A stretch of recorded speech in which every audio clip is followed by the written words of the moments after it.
approved of the times. 1848 was to be the Year of the Revolutions throughout Europe. In January, a local revolution was sparked off in Sicily. The following month saw one in Paris. Then it spread to Germany, the rest of Italy. The revolutionaries were not the only ones to think that bourgeois European civilization was coming to an end. Yet once again Marx went his own dialectical way. Encouraged by Engels, he astonished the Communist League by turning his back on the cause. The two of them left Belgium and returned to the Rhineland, where Marx accepted the post of editor of a resurrected Neue Rheinland Zeitung. To the amazement of his friends, Marx now began writing articles denouncing the revolution. In Marx's view, it was all a mistake. Instead, the working class should collaborate with the democratic bourgeoisie if anything worthwhile was to be achieved. This unexpected dialectical shift was to be short-lived, soon generating its own dialectical conclusion. In September 1848, Kaiser Friedrich Wilhelm IV dissolved the Prussian Assembly in Berlin. This was too much for Marx, who immediately advocated armed resistance to such a suspension of democratic rights. He was arrested, but put on a bravura performance at his trial. He told the jurors that he hadn't been advocating revolution, merely a defence of the realm. The king himself had been guilty of revolution. Such was the popular feeling of the moment that Marx was unanimously acquitted, and even thanked by the jury, amidst a cheering courtroom. Meanwhile, the fearful bourgeois backers of the Neue Rheinische Zeitung had withdrawn their support, but Marx managed to put out a final issue. This was printed in bright red ink, with Marx announcing in his editorial that his last word everywhere and always will be emancipation of the working class. The edition caused the expected uproar, and Marx was deported. In August 1849, Marx arrived, all but penniless, in London, accompanied by his family, which had now increased to 3 small children, with Jenny pregnant once more. In a show of solidarity, he and Engels rejoined the Communist League, whose international headquarters was in London. For almost a year after their arrival in the city, the Marx family lived a hand-to-mouth existence. They moved from one cheap lodging to another in the shabbier back streets around Leicester Square, favoured by many continental political exiles. That same year, Jenny Marx gave birth to her 4th child, another son.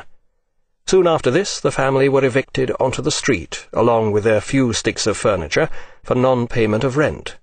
They were rescued by the charity of a fellow exile, but by the end of the year his infant son had died.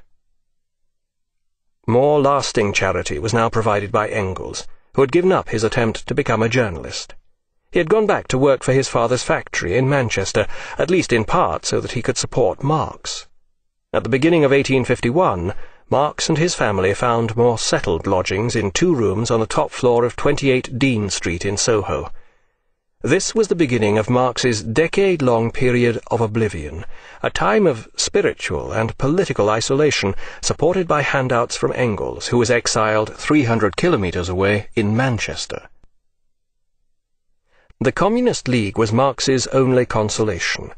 His charismatic and genuinely endearing personality, along with his daunting and far-ranging intellect, made him a natural leader. But his supreme political skills were best adapted to small groups, such as the newspaper office and the committee room. He had to dominate. He disliked appearing at public meetings or encountering intellectual peers who might cross swords with him. Marx found himself unable to dominate the Communist League, which soon fell apart, both in England and Germany, amidst a welter of bickering and recriminations, mostly inspired by clashes of personality masquerading as irreconcilable differences of policy. Marx's house in Dean Street was kept under permanent surveillance by Prussian police spies. He and Engels even wrote a joint letter to The Spectator, the best-known magazine in London, complaining, "The doors of the houses where we live are closely watched by individuals of a more than doubtful look, who take down their notes very coolly every time one enters the house or leaves it. We cannot make a single step without being followed by them wherever we go." Somehow one of these spies even managed to gain entry into Marx's home, leaving us the most intimate picture we have of him during this period. "As you enter his room, your eyes are so dimmed by coal smoke and tobacco fumes that it is as if you were blundering into a cave. Everything is so dirty and the place so full of dust that even sitting down is a hazardous undertaking. The chair on which one sits has only 3 legs, the only whole chairs being used by the children to play and prepare food. Besides being a poor host, Marx is also a completely disorganized and cynical person. He leads the existence of a genuine bohemian intellectual. He very seldom washes himself, combs his hair, or changes his clothes. He also enjoys getting drunk. Sometimes he is idle for days on end, but he will work day and night with tireless endurance when he has a lot of work to do. He follows no routine when it comes to getting up or going to sleep. Frequently he stays up all night, then he lies down fully clothed on the sofa at noon and sleeps until evening, oblivious to whoever passes in and out of the room.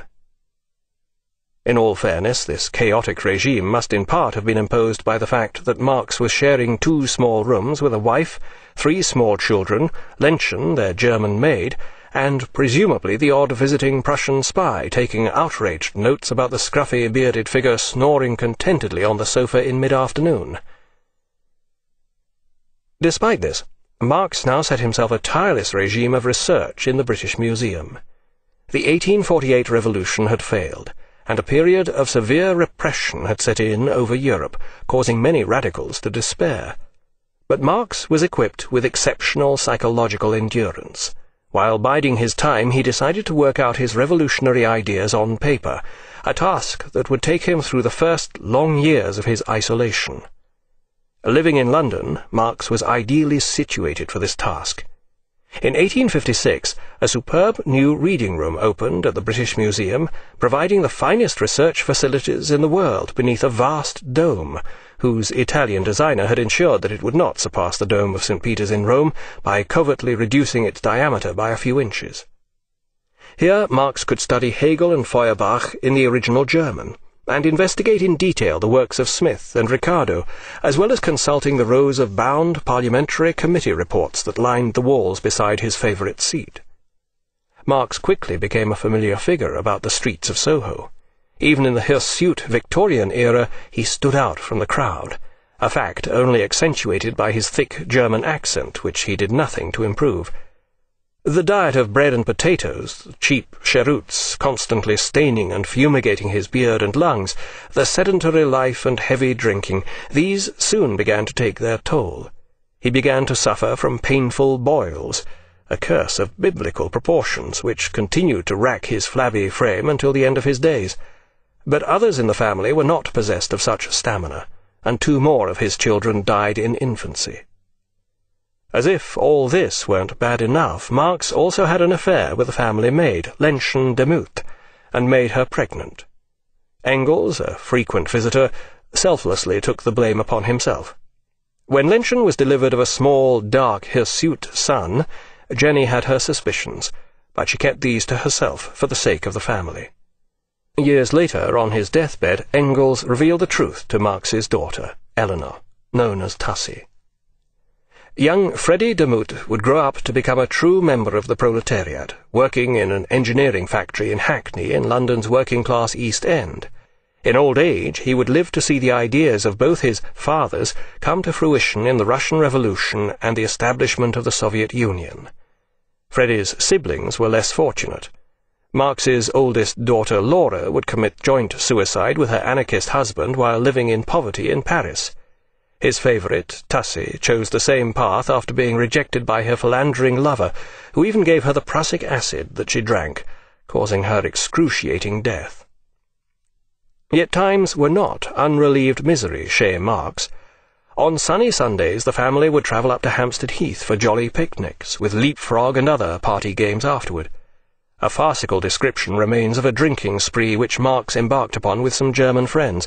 This ended with a student prank, smashing some gas lamps with stones, followed by a dash through the night streets to elude the chasing bobbies, the slang name for the London police, so called after Sir Robert Peel, who had created the first uniformed London police force some 2 decades earlier.